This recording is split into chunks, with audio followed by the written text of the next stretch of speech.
வெளியில பார்க்க கூட்டம் இல்லாத மாதிரி இருந்தது. அதுக்கப்புறம் உள்ள பார்த்தா செம்ம லைன் பெருசா போயிட்டுருந்தது.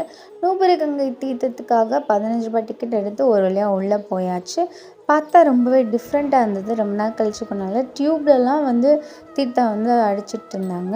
சரின்னு சொல்லிட்டு எல்லாரும் குளிச்சுட்டு அதுக்கப்புறம் சாமியை தரிசனம் பண்ணிட்டு அங்கே இருக்க கடையில் கொஞ்சம் பர்ச்சேஸ் பண்ணிட்டு குடுன்னு கீழே இறங்கியாச்சு.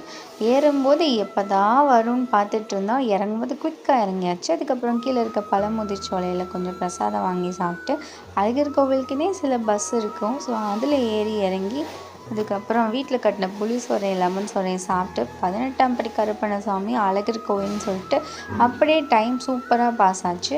அண்ட் இங்கே இருக்க சிற்பக்கலை கட்டிடக்கலையெல்லாம் பார்க்கும்போது ரொம்பவே பிரமிப்பாக இருந்தது. இன்னொரு நாளே ஸ்பெண்ட் பண்ணலாம் அப்படிங்கிற அளவுக்கு செம்ம ஃபன்னாக இருந்தது. நிஜமாவே கோவிலுக்கு போனால் ஒரு பீஸ்ஃபுல் மைண்ட் கிடைக்குன்றதை நான் ஃபீல் பண்ணேன். நீங்களும் ஃபீல் பண்ணிக்கிட்டீங்கன்னா ஒரு லைக் கொடுத்துருங்க. பாய்.